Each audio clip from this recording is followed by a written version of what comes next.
Hello दोस्तों, रीट की तैयारी करने वाले सभी स्टूडेंट का एक बार फिर से स्वागत है। पिछले चैप्टर में मैंने आपको प्रिंसिपल्स ऑफ टीचिंग इंग्लिश में 4 प्रिंसिपल बताए थे: सिलेक्शन, ग्रेडेशन एंड प्रेजेंटेशन। इसके अलावा भी बहुत सारे प्रिंसिपल्स होते हैं जिनको अपन को ध्यान में रखना होता है। उन सारे प्रिंसिपल्स के बारे में आज अपन देखेंगे। मैंने आपको उस समय भी कहा था कि ये जो वीडियो है वो हम एटलीस्ट 3 पार्ट्स में डिवाइड करेंगे। तो फर्स्ट पार्ट तो मैंने आपको बताया जिसमें अपन ने देखा था कि 4 जो प्रिंसिपल थे वो मैंने आपको बताए थे। आज मैं आपको कुछ और प्रिंसिपल है वो बताता हूँ। तो उसके बाद आता है दोस्तों oral way. Oral way it means जो भी टीचिंग आप मैक्सिमम कराओ वो आपको किस में करवानी है, ओरली करवानी है। क्योंकि हमारा जो बेसिक एम है वो ये है कि students are capable of speaking in English. बच्चे अंग्रेजी बोलने में समर्थ हो सके। तो ओरल वे क्या होता है, is the best way of learning a language fast. अगर आप बच्चों को केवल रिटर्न वर्क पे ही फोकस करोगे तो आपका जो बेसिक एम है वो पूरा नहीं होगा। तो हमें क्या करना है, हमें उनके ओरल वे जो है इट मीन्स हमें लैंग्वेज को ज़्यादा से ज़्यादा प्रैक्टिस करवानी है। ठीक है ना। तो उससे क्या होगा कि students will be able to speak in the that target language. बच्चे आराम से उस भाषा में बोलना सीख जाएंगे, कम्युनिकेट करना सीख जाएंगे। तो ओरल वे को अपन को फॉलो करना है, ये प्रिंसिपल अपन को रखना है। दूसरा है प्रायोरिटीज ऑफ लैंग्वेज स्किल्स। आपको पता है कि लैंग्वेज की जो स्किल्स होती है वो 4 होती है, LSRW: listening, speaking, reading and writing. ये इसी वे में पढ़ाई जानी चाहिए। यानी सबसे पहले लिसनिंग पे फोकस करना है, फिर स्पीकिंग पे फोकस करना है, फिर रीडिंग पे फोकस करना है और फिर राइटिंग पे फोकस करना है। तो ये जो लैंग्वेज की जो स्किल्स है उनको प्रायोरिटीज देनी चाहिए, और वो भी उनके उस बेसिक्स जो उनका जो स्ट्रक्चर है, उनका जो वे है, उनका जो तरीका है उसके अनुसार ही इसको करना है, उनका जो सीक्वेंस है। तो they should be taught in the same sequence. आपको उनको उसी सीक्वेंस में उनको पढ़ाना नहीं, पढ़ाना है इन द सेंस ऐसा नहीं है कि आप स्पीकिंग को पहले फोकस करो फिर लिसनिंग को फोकस करो, ऐसा नहीं। उनको लिसनिंग, स्पीकिंग, रीडिंग और राइटिंग इसी वे में, इसी सीक्वेंस में आपको उनको फोकस करना है। फिर नेक्स्ट जो प्रिंसिपल अपन को ध्यान में रखना है वो है अपना principle of multiple line approach. Multiple line approach का अर्थ ये होता है कि आप बच्चे को ऐसा नहीं है कि आज रीडिंग करवाई तो पूरे दिन रीडिंग ही करवाई, या आज उसको रिटर्न होमवर्क दिया तो केवल रिटर्न होमवर्क ही किया, या फिर आज आपने उसको केवल स्पीकिंग के लिए प्रेरित किया, मोटिवेट किया तो वही किया। It means we have to engage the student in different kind of the task at the same time. एक ही समय में बच्चे को हमें अलग अलग प्रकार की एक्टिविटी में इंगेज करना है। तो वही होता है मल्टीपल लाइन अप्रोच। ठीक है।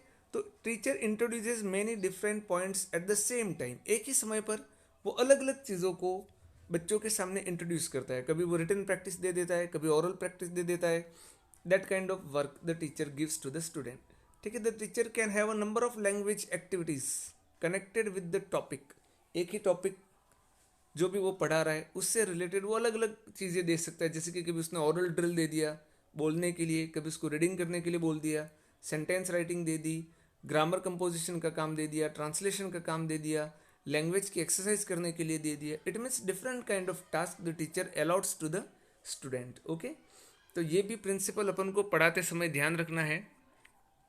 नेक्स्ट जो है वो अपना है वो language habit through language using. देखिए, भाषा तभी हमको अच्छी तरह से समझ में आ सकती है जब वो क्या बन जाए, इट बिकम्स अवर हैबिट। आदत बन जानी चाहिए। जैसे कि अपन जो भी अपनी नेचुरल लैंग्वेज होती है, मदर टंग जो होती है अपनी, या जो फर्स्ट लैंग्वेज अपन सीखते हैं, तो वो क्या बन जाता है, वो अपनी एक हैबिट बन जाती है। तो जो चीज़ आपकी आदत बन जाती है उसको आप बहुत आसानी से सीख जाते हो। तो इसीलिए क्या करना चाहिए, learning a language means forming new habits through intensive practice in learning and speaking. ज़्यादा से ज़्यादा प्रैक्टिस, गहन अध्ययन करवाना है अपन को उस भाषा को सीखने में, बोलने में। और emphasis should always be on language in actual use. वास्तव में जो वो भाषा प्रयोग में आ रही है किस तरह से, उस पर हमको फोकस करना चाहिए। तो तो एक टीचर का एक दायित्व होता है कि वो बच्चों को इस तरह से पढ़ाए कि वो लैंग्वेज सीखना एक प्रकार से उसकी क्या बन जाए, एक हैबिट बन जाए। वो अपने आप को क्या बना दे, उसको हैबिट बना दे। नेक्स्ट प्रिंसिपल जो है वो स्पाइरल अप्रोच जिसको बोलते हैं अपन को, आपने देखा होगा स्पाइरल बाइंडिंग होती है इस तरह से, है ना, इस तरह से स्पाइरल बाइंडिंग अपन करवाते हैं, उसी प्रकार की स्पाइरल अप्रोच होती है। तो ये क्या होता है, previously taught vocabulary and structure should be reintroduced in subsequent units whenever logical or possible, this is spiral approach. In short कहने का अर्थ है कि कोई चीज़ आपने जैसे कि पढ़ाई है आपने यहाँ पर, ये स्पाइरल जैसे बोलते हैं ना, यूँ अगर आप यूँ देखो तो ये चीज़ सपोज अपन ने पढ़ा दी है, तो नेक्स्ट टॉपिक में ऐसा नहीं कि अपन जो पहले पढ़ाई हुई जो चीज़ें उनको अपन भूल जाएं। जब भी आप नेक्स्ट टॉपिक पढ़ाओ तब आप पहले जो पढ़ाया हुआ टॉपिक है उससे उसको रिलेट करो, वो भी कब, when ever logical or possible, अगर आपको संभव लगे तो ये स्पाइरल अप्रोच कहलाती है। यानी ऐसा नहीं है कि आज मैंने कोई चीज़ पढ़ाई, कोई वोकेबलरी पढ़ाई और एक बार पढ़ाने के बाद मैं उसको भूल ही जाऊँ और अपने उस पूरे ट्यूटोरियल पीरियड में मैं उसको कभी याद ही नहीं करूँ। ऐसा नहीं होना चाहिए। जो भी पहले चीज़ें पढ़ाई है, बच्चों को ये नहीं कह के कि अपन ने फर्स्ट टॉपिक में ये पढ़ा था, इनडायरेक्ट वे में अपन को उन सारी चीज़ों को क्या करना है, रिकैप जिसको बोलते हैं ना अपन, वही होता है स्पाइरल अप्रोच। कोई भी सीरियल भी आप देखोगे तो उसमें क्या होता है, रिकैप होता है, कल क्या हुआ अपन ने वो पहले बताते हैं, फिर नई चीज़ अपन शुरू करते हैं। तो इससे क्या होता है, कनेक्टिविटी आ जाती है ना, बॉन्ड सेट बन जाता है। तो ये भी अपन को ध्यान में रखना है। इसके बाद जिस प्रिंसिपल को अपन को फोकस करना है वो यूज़ ऑफ मदर टंग। अपने भारत में, और मैं यूँ कहूँ कि अपने वर्तमान परिप्रेक्ष्य में या इस एनवायरनमेंट में, जब तक आप मदर टंग का यूज़ नहीं करोगे तब तक आप अपने टीचिंग में सक्सेसफुल नहीं हो सकती। लेकिन वो मातृभाषा का प्रयोग जो करना है वो अपन को कैसे करना है, जुडिशियसली, यानी विवेकपूर्ण तरीके से। ऐसा नहीं है कि you continue to teach in Hindi only, तो फिर बच्चे हिंदी तो भले सीख जाएंगे लेकिन अंग्रेजी तो कहीं दूर भी उनके आएगी नहीं। तो use mother tongue but when ever it is necessary during teaching learning process. जब भी आपको लगे कि हाँ अब मातृभाषा का प्रयोग करने की ज़रूरत है तो आपको वहाँ पर करनी चाहिए। इस प्रिंसिपल को भी अपन को ध्यान में रखना है। उसके बाद आता है principle of naturalness and exposure. ये बहुत सही प्रिंसिपल है एक्चुअली, हमें हमेशा ये ध्यान रखना चाहिए आपको।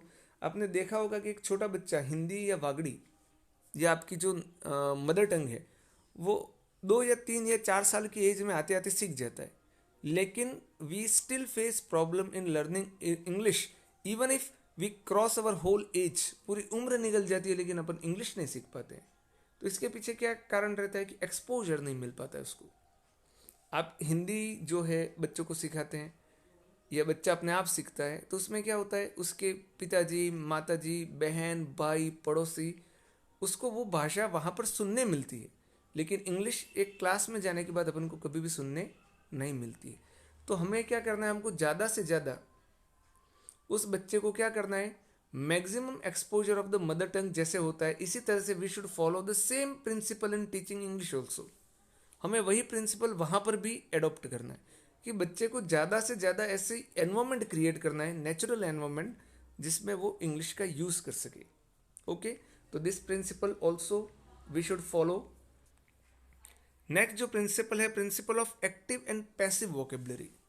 ओके, देखिए, learning English it means learning vocabulary. If you have a sound vocabulary it means you can easily talk in that language. अगर आपके पास अच्छी वोकेबलरी है तो आप उसको आसानी से उस भाषा का प्रयोग कर सकते हो। लेकिन वोकेबलरी जो होती है वो that is of two kind. एक होती है अपनी active vocabulary. Active vocabulary it means the words which we use in our everyday life and everyday. रोज के जो काम होते हैं उसमें अपन यूज करते हैं, जैसे कि फैन है, पेन है, मॉम है, डैड है, फादर है, मदर है, सिस्टर है। तो these words are very common and they are used every day, but there are certain kind of words which we use very few. बहुत कम समय अपन उनका उपयोग करते हैं। तो वो क्या होता है, if they do not come in our use it means they go into our passive mind, passive vocabulary बन जाती है। तो हमें क्या करना है, हमें इन दोनों वोकेबलरी पर ध्यान देना है। बच्चों को ऐसी एक्सरसाइज प्रोवाइड करनी है, ऐसा काम उनको देना है जिससे क्या होगा, they can not only use the active vocabulary but they can also use the passive vocabulary which they have learned earlier, जो पहले उन्होंने सीखी है, but now that is not in their use, अब वो उनके यूज में नहीं है.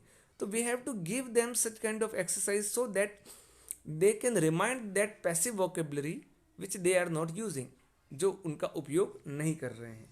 ओके तो ये हो गया principal of active and passive vocabulary. फिर दूसरा है the principle of accuracy and correctness. ये भी बहुत ज़रूरी है.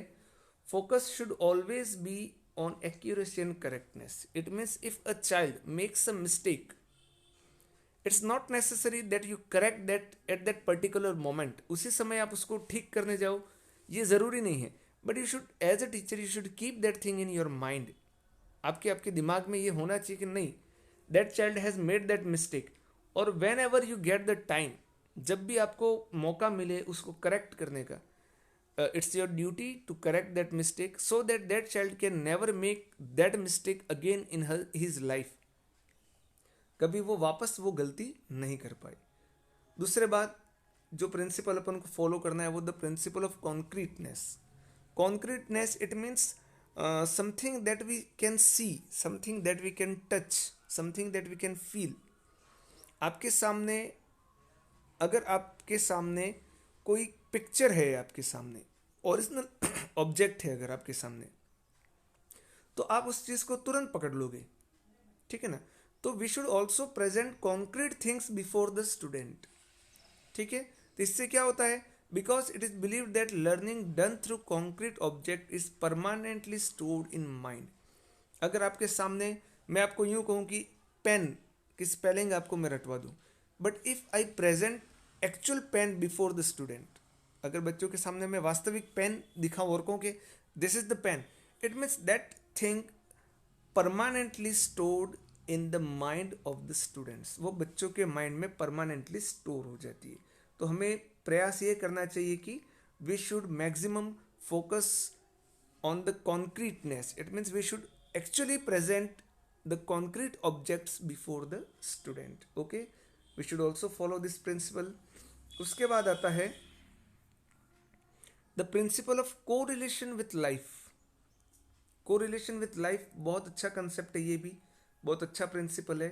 हमारे जो भी हम सीखते हैं, if that is connected with our real life situation, अगर वो हमारी रियल लाइफ सिचुएशन में आता है, हमारे कस्टम्स में आता है, हमारे ट्रेडिशंस में आता है, और हमारी सोसाइटी में जहाँ पर हम रहते हैं, जिससे हम बिलोंग करते हैं, अगर वहाँ पर वो चीज़ जो हमने सीखी है वो आती है, तो वी कैन ईजिली को रिलेट दैट थिंग. हम उसको आपस में संबंध बना लेते हैं, और वो संबंध बनाने से क्या होता है, that becomes fix in our mind. वो हमारे दिमाग में फिक्स हो जाता है. उसके बाद जो प्रिंसिपल अपन को फॉलो करना है वो है the principle of language aptitude. आप किसी चीज़ को तभी सीख सकते हो जब उसके प्रति आपकी अभिरुचि कहो तो भी या रुचि कहो तो भी वो जागृत हो. अगर आपको डंडे के दम पर मैं यूँ सोचूं कि मैं आपको एक साल के अंदर इंग्लिश सिखा दूं, that's not possible. And therefore we have to create an attitude, we have to create an aptitude, we have to create an interest in the student to learn that language. उस language को learn करने के लिए हमें वो aptitude उसके अंदर develop करना पड़ेगा. ठीक है. तो language learning becomes easy for the students if they can develop aptitude for the language. उस लैंग्वेज के प्रति आज अगर मेरे मन में यूँ हो जाए कि नहीं, मेरे को फ्रेंच सीखनी ही है एट एनी कोस्ट, और मेरी रुचि उसमें डेवलप हो जाए, तो I will definitely learn that language in an easier way and an in earlier way. जल्दी मैं सीख पाऊंगा. लेकिन मेरा रुचि है ही नहीं उसके अंदर, तो मैं उसको नहीं सीख पाऊंगा. तो therefore we have to create interest, we have to create aptitude among the students to learn that language. उस भाषा को सीखने के लिए हमें उनके अंदर एटीट्यूड या एप्टीट्यूड या इंटरेस्ट जो है वो हमें क्या करना पड़ेगा, वो डेवलप करना पड़ेगा. ठीक है दोस्तों, ये मैंने पहले तो 4 प्रिंसिपल फर्स्ट वीडियो में मैंने आपको बताए थे, बाकी के 12 प्रिंसिपल अभी मैंने बताया आपको.